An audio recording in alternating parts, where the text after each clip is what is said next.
Sveiki. Šiandieną norėčiau su jumis pasidalinti dar vieną gyvenimišką savo patirtimi ir pabandyti pasiimti tam tikrą pamoką. Taigi maždaug prieš 22 metus aš tapau tikinčiu žmogumi, nuo tada prasidėjo mano kelionė su Dievu. Tarp kitko, ji prasidėjo čia Anglijoje.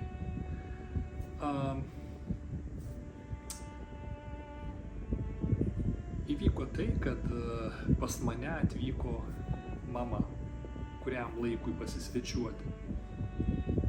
Ir mes, pamenu, vieną vakarą susėdom virtuvėje, gėrėme arbatą ir šnekučiavomės. Ir kažkur tai mūsų nuomonės išsiskyrė. Mama turėjo savo supratimą, aš turėjau savo supratimą. Na, nėra blogai turėti skirtingus supratimus, ar ne? Bet dalykas tas, kad nežinau kaip gavosi, bet aš supykau ant mamos ir pradėjau keiktis. Pakėliau toną, pradėjau keiktis. Ir, žinote, ir pats išsigandau tokio savo elgesio. Na, juk aš buvau tikintis žmogus. Mano kelionė su Dievu buvo tik neseniai prasidėjusi. Mama mane išgirdusi atsistojo ir nuėjo į savo kambarį. Supratau, kad ją įskaudinau. O aš likau su savo apmąstymais, kasgi iš tikrųjų įvyko. Pamenu, kaip šiandieną užsidariau kambaryje, atsiklaupiau ant kelio ir atėjau pas Dievą. Pasakiau jam apie tai, kas įvyko, atsiprašiau ir paprašiau, kad jis man padėtų susitvarkyti su tais keiksmažodžiais. Nes aš supratau, kad dėl kažkokios tai priežasties man nepavyksta. Aš maniau, kad su manim jau viskas gerai, bet štai pasirodo, kad visai nebuvo taip, kaip aš tikėjausi. Ir po mano maldos praėjo nemažai laiko, galbūt 3-4 mėnesių, galbūt ir pusę metų. Ir aš pastebėjau, kad keiksmažodžiai dingo iš mano gyvenimo. Tiesą pasakius, tada aš nežinojau, kaip tai galėjo įvykti. Bet šiandieną, skaitydama šventą raštą, aš suprantu, kur buvo pakasta šaknis. Šventajame rašte yra parašyta, kad žmogus ateina į šį pasaulį, tai yra gimsta, turėdamas nuodėmingą prigimtį. Kada sakau nuodėmingą prigimtį, aš turiu omeny ne tai, kad žmogus gimsta su nuodėme. Žmogus gimsta su polinkiu nuodėme. Žmogus gali suvokti, kas yra gėris, bet jam sunku tą gėrį daryti. Noriu perskaityti keletą švento rašto vietų, kurios padės mums geriau suprasti. Romiečiams laiške Paulius sako, 10 eilutėje, nėra teisaus, nėra nei vieno. Taigi Paulius sako, nėra teisaus nei vieno žmogaus pasaulyje. Kitais žodžiais tariant, visi žmonės yra nupuolę, visi žmonės yra padarę nuodėmę. Ir 23 eilutė jisai toliau tęsia, nėra jokio skirtumo, nes visi yra nusidėję ir stokoja Dievo garbės. Toliau Paulius kalba apie savo patirtį. 7 skyriui nuo 18 iki 20 eilutės. Jis sako, aš žinau, kad manyje, tai yra mano kūne, negyvena gėris. Mat gero trokšti sugebu, o padaryti ne. Aš nedarau gėrio, kurio trokštu, o darau blogį, kurio nenoriu. O jeigu darau, ko nenoriu, tai nebe aš tai įvykdau, bet manyje gyvenanti nuodėmė. Visai panaši Pauliaus patirtis į mano patirtį, ar ne? Ir aš galvoju, kad jūs galite pamatyti ir save tose eilutėse, ar ne? Nes greičiausiai ne kartą savo gyvenime bandėte ir jūs pasikeisti, bet jums nepavykdavo. O nepavykdavo dėl to, kad ta nuodėminga prigimtis vis tempdavo mus atgal į senas vėžes, į tas pačias priklausomybės, į tas pačias silpnybės. Tai aš šitą, sakykime, nuodėmingą prigimtį apipavidalinsiu ir pavadinsiu ją kūnišku žmogumi, kuris gyvena mumise. Tas kūniškas žmogus, gyventas mumise, visą laiką traukia mus į blogį. Prote mes suvokiame, kad tai yra blogai, bet negalime susivaldyti. Vis grįžtame į tas pačias vėžes. Ir čia kyla klausimas, ar yra išeitis? Kodėl man pavyko? Kodėl man pavyko? Nes jau praėjo 22 metai, o keiksmažodžiai yra svetimi mano lūpoms. Jeigu gautumėm atsakymą į šitą klausimą, aš manau, daugybė problemų išsispręstų mūsų gyvenime. Kažkas išsivaduotų iš priklausomybės nuo alkoholio, kažkas išsivaduotų nuo priklausomybės nuo tabako, nuo interneto, nuo telefono, nuo saldumynų, nuo visų kitų blogų dalykų, kurie mus taip traukia, ar ne? Tai pažvelkime į dar keletą švento rašto vietų, kad suprastumėm, kaip mes galime pasikeisti. Ezechielio 36 skyriuje 26 eilutė yra parašyta. Čia Dievas per savo pranašą sako, duosiu jums naują širdį ir atnaujinsiu jūs naują dvasią. Išimsiu iš jūsų akmens širdį ir duosiu jums jautrią širdį.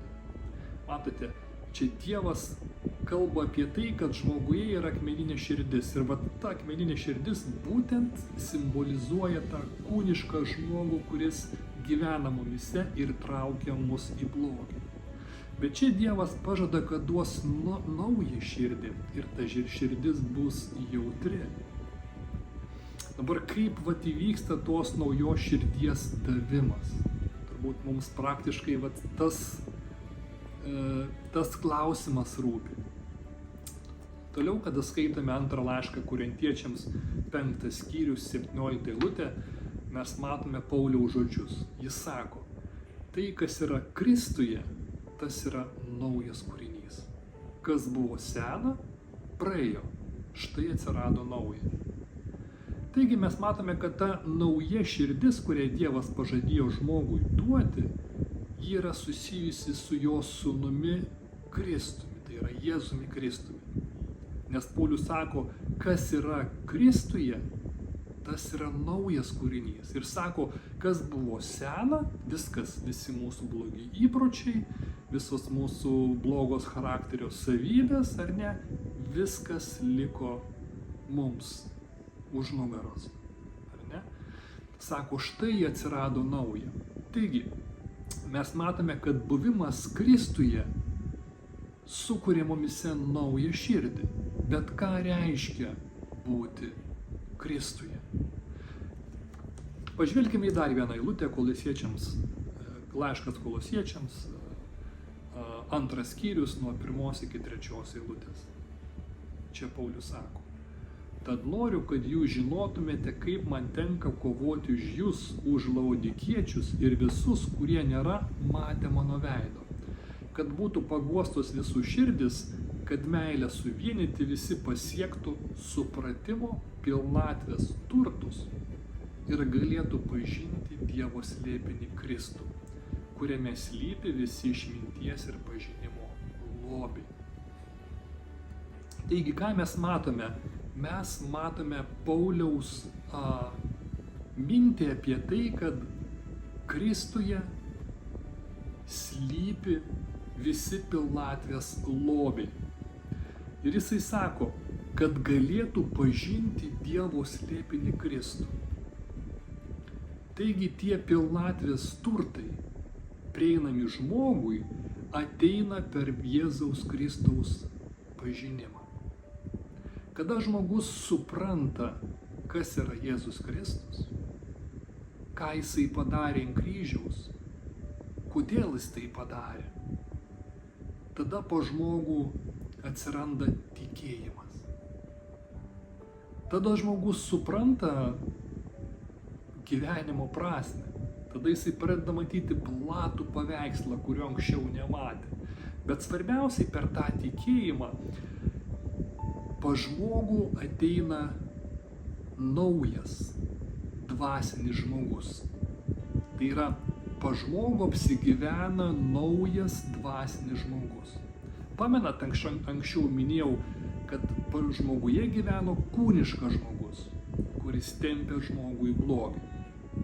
Bet kada žmogus susipažįsta su Kristumi, tai per tikėjimą, per žmogaus tikėjimą Kristumi, per žmogaus pažinimą Kristaus, ateina po žmogų ir apsigyvena naujas dvasinis žmogus. Ir ką tada mes turime?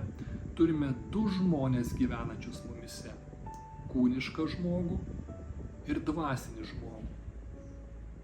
Ir tas dvasinis žmogus, tik jis yra pajėgus nugalėti tą kūnišką žmogų. Nes, kaip ir minėjau, mano patirtis su tais keiksmažodžiais parodė tai, kad be to dvasinio žmogaus aš negalėjau įveikti keiksmažodžių. Aš negalėjau įveikti to kūniško žmogaus. Dėl to man buvo reikalingas gyvas ryšys su Dievu. Aš atėjau pas Dievą, paprašiau ir Dievas man davė. Jūsų patirtis gali būti labai panaši. Gali būti tik tais galbūt, skirtingos priklausomybės ir ar sakykime, tam tikros charakterio savybės, kurios jums nepatinka, ar ne. Bet kelias, kaip galima atsikratyti tų visų priklausomybių ir pasikeisti, yra Jėzuje Kristuje. Mums reikia gelbėtojo, mums reikia Jėzaus pažinimo, mums reikia domėtis, kas iš tikrųjų atsitiko ant kryžiaus. Kodėl Dievas pasiuntė savo sūnų? Ką tai reiškia šiandieną mano gyvenime? Taigi, nepamirškime, nugalėti mumise esantį kūnišką žmogų gali tik dvasinis žmogus, kuris apsigyvena tikėjimu į Jėzų Kristų, mūsų gelbėtoją. Tai čia ir yra priežastis, kodėl dažną kartą mums nepavyksta. Ir jeigu šiandieną jums dar neteko susitikti su Jėzumi, aš noriu mus pakviesti sustoti. Sustoti ir pagalvoti, kad Dievas atidavė savo sūnų už tave. Kad tu negyventum to gyvenimo, kuris tau nepatinka. Kad tu negyventum to gyvenimo, kuris tave klampina kaip į gilų liūną. Jis mato tavo išgyvenimus, mato tavo sielvartą, tavo skausmą, tavo nusivylimą, tą beprasmybės jausmą, kada tu vis bandai, bet tau nepavyksta. Jis visą tai mato. Būtent dėl to jis ir pasiuntė į šią žemę savo sūnų Jėzų, kad tikėdamas į jį, tu galėtum išsilaisvinti. Ir aš žinau, kad tau pavyks, jeigu pakelsi akis į dangų, jeigu suklupsi prieš Dievą, tau pavyks.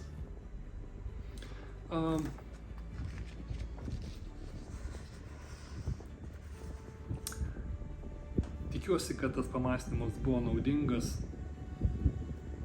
Aš tik tikrai visa širdimi noriu, kad tau pavyktų. Ir aš žinau, kad taip atsitiks, nes taip atsitiko mano gyvenime. Jėzuje nieko nėra neįmanoma. Viltis visada yra. Nenusivilk, nenusimink. Linkiu jums gero vakaro ir iki sekančių kartų. Sudieu.